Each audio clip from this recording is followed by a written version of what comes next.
Assalamualaikum warahmatullahi wabarakatuh. Pembahasan kali ini adalah pembelajaran menulis kalimat. Pembelajaran menulis kalimat ini terkait dengan pembelajaran menulis karangan atau menulis paragraf.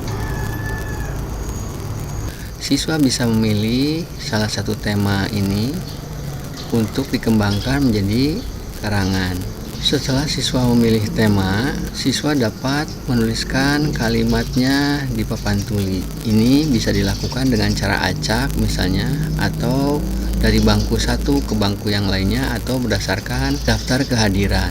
Kemudian papan tulis harus dipenuhi oleh kalimat-kalimat yang dibuat oleh siswa. Barulah kemudian guru menilai kalimat yang dibuat oleh siswa di papan tuli. Hal ini disebabkan guru tidak boleh menyalahkan hanya satu siswa saja atau menyalahkan seorang siswa yang menyebabkan siswa menjadi rendah diri. Penilaian pembelajaran kalimat di papan tulis adalah seperti ini. Yang pertama, kalimat dinilai dari huruf kapitalnya di awal kalimat. Huruf kapital harus muncul di awal kalimat. Ini sesuai dengan pedoman umum ejaan bahasa Indonesia yang bisa diakses secara daring, misalnya di alamat ini. Kemudian kalimat juga dinilai dari tanda titik di akhir kalimat. Ini sering sekali dilupakan oleh siswa-siswa atau pembelajar. Kemudian contoh penilaian berikutnya adalah kebakuan kosakata. Kosakata yang digunakan harus baku. Karena itu guru harus merujuk pada kamus, misalnya Kamus Besar Bahasa Indonesia. Kamus itu bisa diambil dari laman kbbi.kemdikbud.go.id atau bisa saja diunduh versi PDF-nya. Kemudian penilaian itu juga misalnya dinilai dari kelengkapan imbuhan, karena siswa acap kali melakukan kesalahan karena imbuhannya tidak lengkap, karena kosakatanya tidak baku, karena tidak ada tanda titik, karena tidak ada huruf kapital di awal kalimat.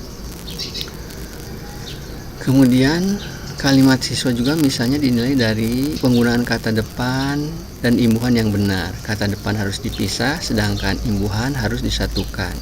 Kemudian jelas kalimat yang dibuat juga tidak boleh terlalu panjang. Biasanya kalimat yang dibuat siswa di papan tulis tidak akan terlalu panjang karena akan lama untuk menuliskan kalimat itu di papan tulis. Jadi siswa biasanya terlatih untuk membuat kalimat yang pendek di papan tulis.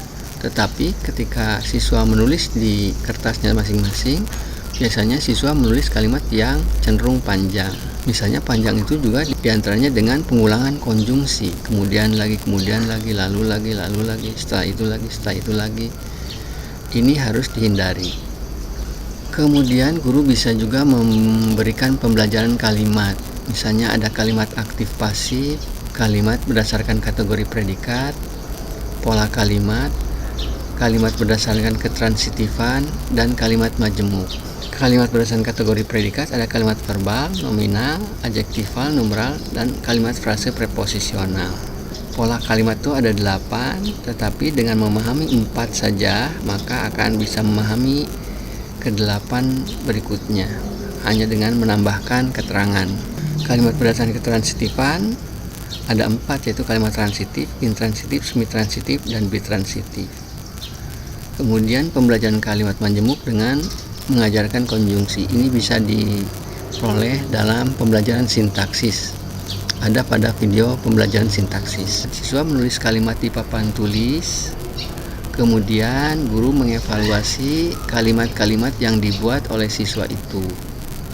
Ini adalah pembelajaran agar kalimat yang dibuat oleh siswa bagus, dan setelah itu barulah siswa diminta untuk membuat paragraf di buku masing-masing.